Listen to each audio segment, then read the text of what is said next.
예, 반도체 업황에 대한 우려, 외국계 매도 보고서, 외국인 매도, 거기다 테이퍼링 이런 게 최근에 주가 급락 요인을 만들었는데요. 이 변동성 장세 어떻게 대응해야 될지 오늘 마켓 리더에게 듣는다. GB투자자문 마경환 대표님 모셨습니다. 어서 오십시오. 네, 안녕하세요. 원래는 네. 저희가 이제 급락장에 어떻게 대처해야 될까 이렇게 타이틀을 달았는데 네. 다행히 이제 주가 좀 반등이 와서 다행인데요. 네. 무엇보다도 아직까지 외국인들이 좀 매도가 멈췄다, 돌아왔다 보긴 좀 이렇습니다. 외국인들의 최근의 매도 이유가 우리만의 상황입니까? 아니면 이머징에서 공통적으로 나타나고 있는 현상인가요? 큰 범주에서는 이제 선진국 대비해서 이머징 전체가 좀 많이 밀리는 것 같아요, 성과 네. 자체가. 그래서 여러 가지들 이슈가 있는데 아까 말씀드린 대로 사실 미국 조정, 그러니까 전체 우리가 제가 자료를 준비를 못해서 그런데 네.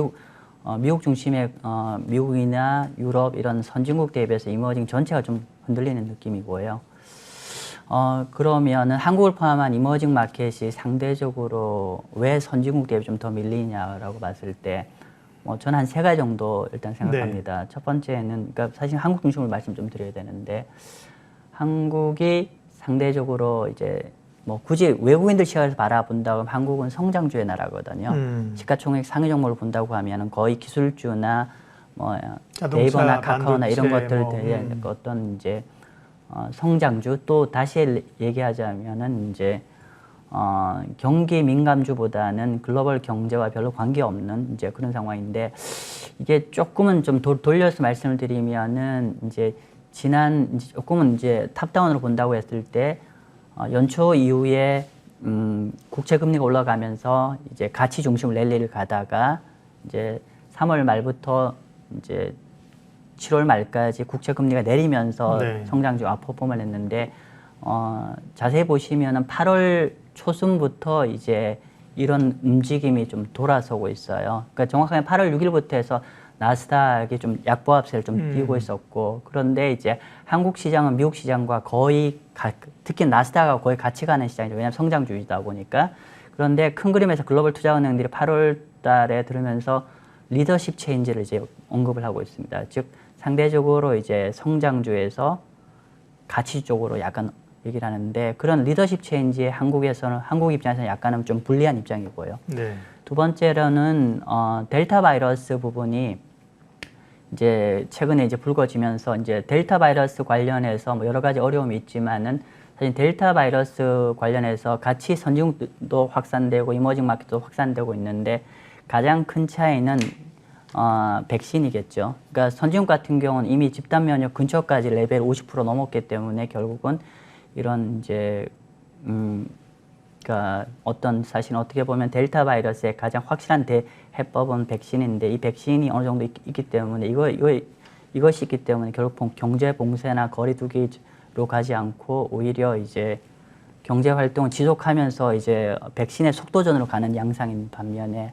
한국 같은 경우는 경제 좀 충격파가 있게 어떤 거리두기나 이런 형태로 가다 보니까 이제 낮은 백신율이 문제가 될 것 같고, 세 번째는 한국 시장의 가장 중요한 이제 우리가 영향권이라고 해야 되는 게 중국 이슈 않겠습니까? 중국의 기술주 관련해서 중국 규제 이런 3가지 부분이 좀 영향을 미친 것 같고, 사실은 사람들이 자꾸 여기에만 포커스를 하는데 시청자분 향후 더 관심을 꼭 가져주셔야 되는 게 중국 경제가 둔화가 되고 있어요.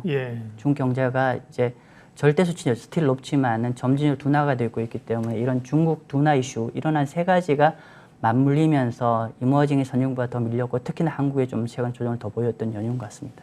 제가 이제 모두에 질문하면서도 반도체에 대한 우려, 그 다음에 테이퍼링 얘기했는데 중국 얘기는 안 했는데, 중국 경제에 흔들리는 것들, 이런 것들도 꽤 잠재적인 불안 요인이다 짚어주셨고요. 네, 맞습니다. 현안으로는 어쨌든 사들이는 채권의 양을 조금씩 줄이는 테이퍼링, 그게 지난번 FOMC에서 사실 시장 충격을 좀 줬고, 이번 주에 이제 잭슨홀 미팅이 있잖아요. 테이퍼링은 어떤 경로로 언제쯤 시작할 걸로 보세요, 대표님은?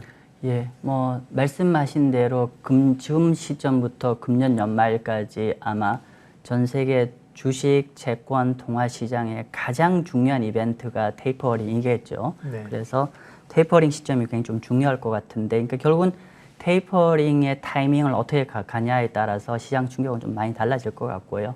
뭐 여러 전문가들의 견해가 설왕설래해서 그냥 좀 객관적인 제가 어떤 목소리를 들려주고 싶어서 지금 제가 슬라이드를 하나 준비했습니다. 지금 보시는 슬라이드는 지난주에 발표되어 있는 뱅크 오브 아메리카에서 발표된 자료인데 어떤 거냐면 전 세계 펀드 매니저들한테 서베이를 했어요. 서베이를 해서 테이퍼링 언제 시작할 것 같냐. 여기 제가 위에 헤드라인이 좀 빠져 있는데 헤드라인이 한글로 돼 있네요. 보면은 이게 무슨 서베이냐면은 금년 12월 달까지 글로벌 펀드 매니저들이 이제 12월 달에 테이퍼링이 들어갈 거라고 응답한 사람은 82%입니다. 10중에 8명의 글로벌 매니저들은 금년 연말에 그 테이퍼링이 이제 킥오프가 할 거라고 다 동의를 하고, 그러니까 거의 다 동의를 하는 거죠. 근데 중요한 거는 이것의 정확한 코멘트, 시그널을 언제 줄 것이냐라는 질문입니다. 사실 이게 더 과거 2013년의 경우를 보더라도 실제로 테이퍼링이 액션이 실행되는 시점보다 그 이전에 시그널을 공식적으로 코멘트한 시점에 충격이 더 있었거든요. 그렇죠. 그래서 보면은 이제 지난 서베이 기준으로는 일단은 한 30% 이상 우리 이번 달보다는 다음 달 9월 달 FOMC 미팅에 답을 할 것 같다는 얘기고, 지금 여기 슬라이드 좀 보시면 조금 한번 볼까요? 네. 슬라이드를 여기 보시면은 제가 색깔 보시면 지난달, 이게 지난달이고 이번 달 서베이인데, 보시면 지난달은 잭슨 홀 미팅 때 아마도 테이퍼링을 발표할 것 같다고 얘기했는데 좀 달라졌습니다. 네. 이번 달 지난주에 서베이 결과는 9월 9월 달에 쪽에 비중이 좀 9월 달에 네. 가장 많이 할 것 같고, 또 그보다 낮지만은 이번 주에 잭슨 홀 미팅에도 여기 있다고 하지만은 아무튼 이렇게 이제 저희가 말씀드린 이번 달 할지 다음 달 할지는 정확히는 알 수는 없지만은 글로벌의 기관 투자가들은 이번 달과 다음 달 늦어도 한 9월 달 이전까지는 공식적으로 이제 연말 정도에 시작할 거라고 시그널을 줄 것 같습니다. 네. 시기의 문제이고 그 단계의 문제이지 결국은 이제 테이퍼링을 이제 할 거 아니에요. 그렇죠. 그리고 이제 상태가 조금씩 좋아져서 퇴원을 해야 된다는 기조는 잡혀 있습니다. 언제 링겔을 빼고 언제 퇴원할 것이냐. 요거 이제 관점인데, 병자로 비유를 하자면 그럼 이전에도 이제 테이퍼링이 있었잖아요. 그 당시와 좀 비교를 하게 되면 지금의 통화정책 당국자라든지 스탠스라든지 말씀하신 것처럼 시그널 줄 때 충격도 있었거든요. 그렇죠. 그런 경로를 한번 볼까요? 네. 시청자분들이 생각보다 그러니까 보통 이제 많은 유튜브를 보거나 네. 하면은 이제 2013년은 약간은 테이퍼 텐더름 긴축 발작이 있었고, 그리고 많은 이제 최근에 유튜브 같은 걸 보면 전문가분들이 그때 그런 어떤 리스크 부분이 있었기 때문에 굉장히 베이비 스텝으로 조심스럽게 하기 때문에 이번엔 충격파가 크지 않을 거다. 뭐 대충 이런 이제 일반적인 아마 방송을 들으셨을 텐데요. 제가 한번 자세한 말씀 여쭙겠습니다. 일단은 이제 여러분의 어떤 이 테이퍼링 관련해서의 어떤 그 인식의 출발점, 2013년도를 좀 정확하게 아시는 출발점부터 되셔야 되지 않을까 싶습니다. 그래서 보시면 2013년도에 그 테이퍼링 관련된 시점입니다. 먼저 시점을 보시면요, 실제 테이퍼링이 실행됐던 단계는 12월 말입니다. 12월 말이고요. 2013년 12월 말이고, 그리고 테이퍼링 시그널, 우리가 지금 이번 달 잭슨 홀 미팅일지 9월 달 정도 예상하고 있는 게 이제 시그널 발표죠. 네. 근데 그 시점이 그동안 과거 이랬던 시점이었어요. 한 5월 달 정도에 작년 2013년도에 발표가 됐어요. 그랬는데 이게 그 당시에를 보면은 이제 여기 하얀색은 뭐냐면은 10년 만기 미국 국채입니다. 네. 그리고 여기 파란 색깔은 S&P 500이에요. 재밌는 거는 주식 시장은 거의 충격파가 없었습니다. 물론 자세히 보시면은 네, 이렇게 장파동은 있지만 살짝 빠지고 또 실제로 액션에 옮겼을 때 이렇게 살짝 빠졌지만 전체 그림에서는 우상향을 쭉 갔습니다. 시장 쭉 올라갔고, 네.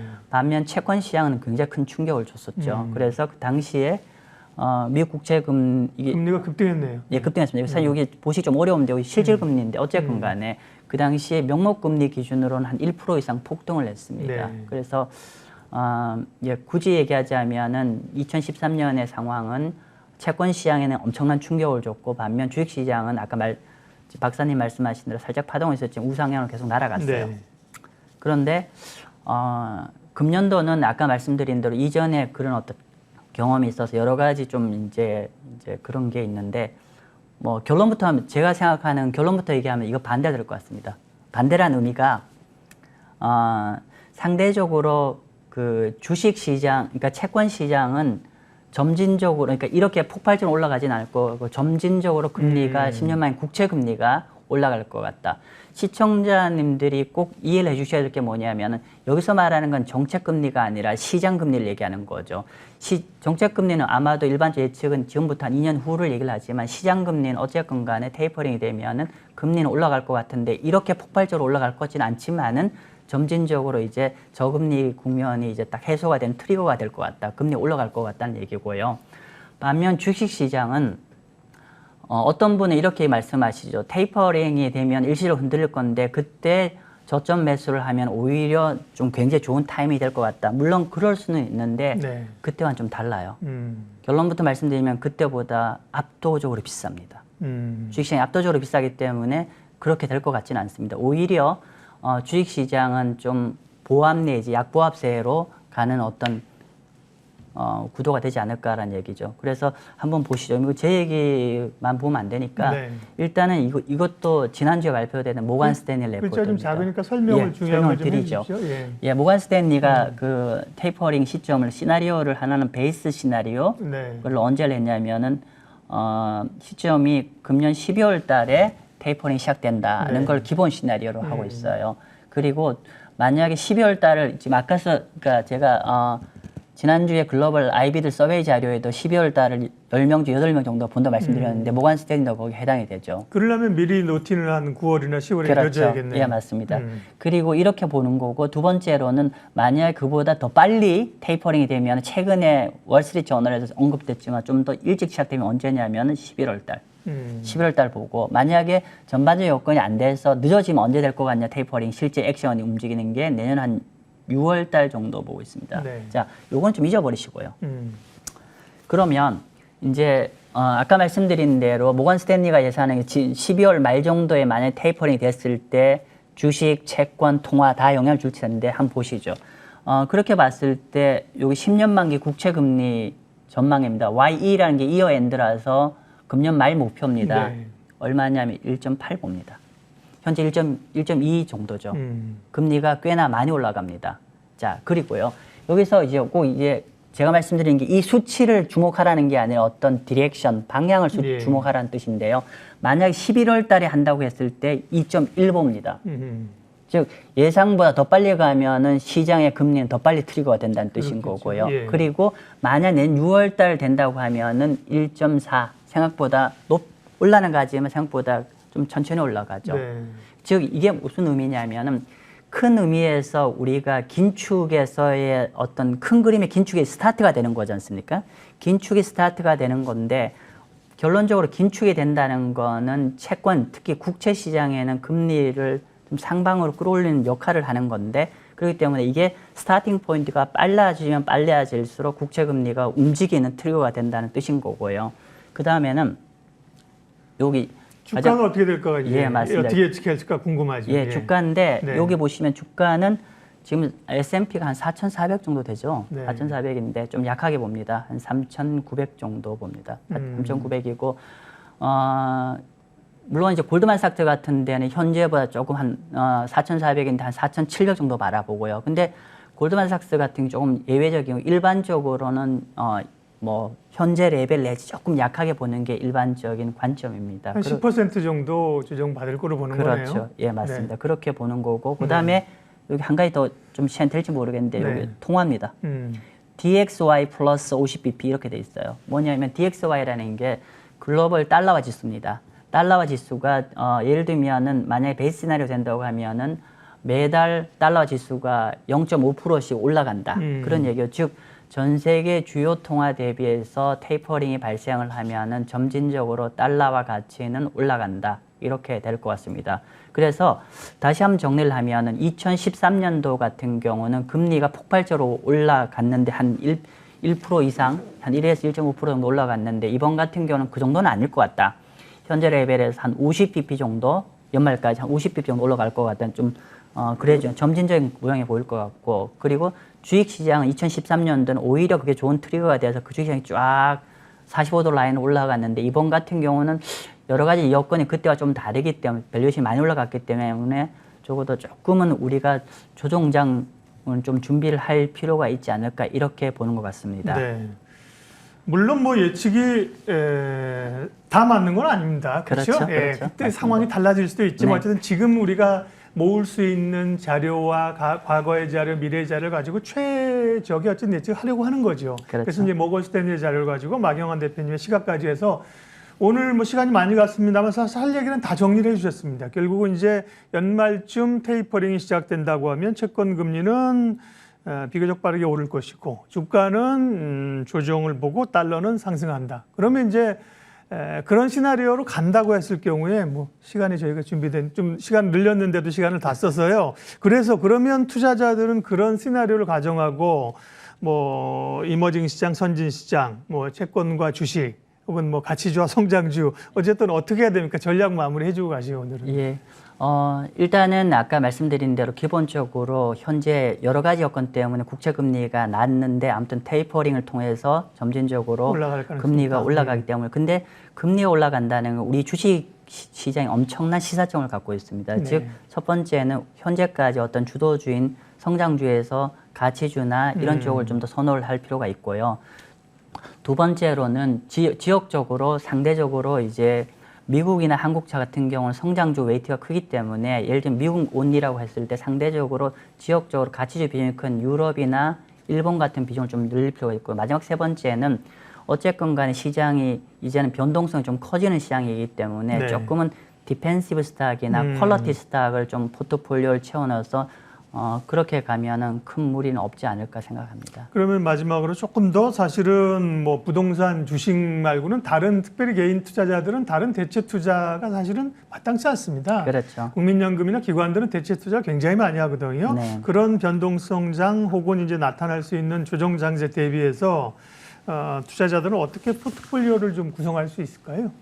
네, 일단은 아까 그 기본 전제가 일단 주식 하셔야죠. 네. 주식 하셔야 됩니다. 하셔야 되는데 생각보다 이제 리스크의 변동성의 레벨이 올라오기 때문에 일단 주식을 하시는 입장에서는 가능한 개별 주식보다는 펀드나 ETF에 좀 분산 투자하는 방법으로 주식을 어프로치를 했으면 좋겠고요. 예. 두 번째로는 현재는 그동안은 어떻게 종목 위주로 뭐 엔비디아가 어떻다, 삼성전자의 어떤 방향이나 이 개별 종목보다는 조금은 매크로 시각에서 바라볼 필요가 있을 거예요. 매크로를 보고 조금 먼 그림의 움직임을 좀 보시는 게 중요하실 것 같고요.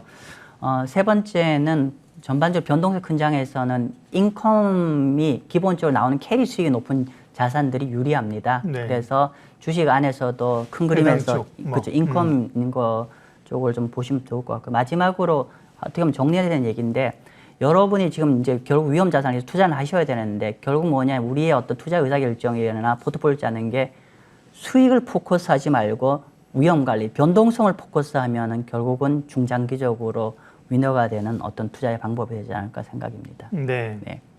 조금은 이제 지난해 뭐 엄청난 사실 주가 상승이 있었잖아요. 네. 올해는 작년보다는 눈높이를 낮춰야 된다는 말씀은 여러분들이 드리고 있고 동의하실 걸로 보고요. 네. 조금 더 이제 방어적인 스탠스를 갖춰야 되고 약간 오늘 얘기에서는 조금 비껴난 얘기입니다만 그래도 관심 있을 게 이제 암호화폐 시장, 비트코인 시장은 뭐 지난번에 보면 기조 자체가 이제 3만 불 깨질 것처럼 얘기하다가 또 안 밀리고 올라오대요. 이제 왜냐하면 사실은 네. 그쪽 시장도 자금이 꽤 들어갔다 나왔다 네. 영향을 미치기 때문에요.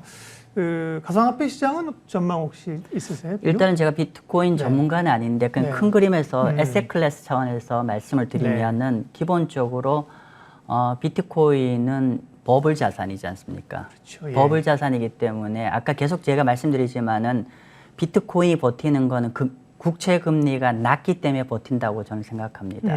즉 그렇겠죠. 우리가 금리가 만약에 올라가게 되면 버블 자산들은 기본적으로 굉장히 어려움을 겪습니다. 그래서 제가 이론적으로 롱두레이션 자산을 피하라고 하죠. 롱두레이션 자산이면 금리가 올라갔을 때 굉장히 흔들린 자산들인데 그게 아까 말씀한 뭐 이노베이션 관련 자산들, 비트코인 자산들 그리고 뭐 장기 국채 이런 모든 것들이 롱두레이션 자산인데 말씀하신 대로 만약에 금리가 계속 현재 레벨에서 유지가 된다고 하면 비트코인 스틸 괜찮을 거고요. 예. 만약에 금리가 일반적으로 글로벌 투자은행이 전망한처럼 점진적으로 올라간다면 조금 비트코인의 포지션은 줄이실 필요가 있을 거로 보입니다.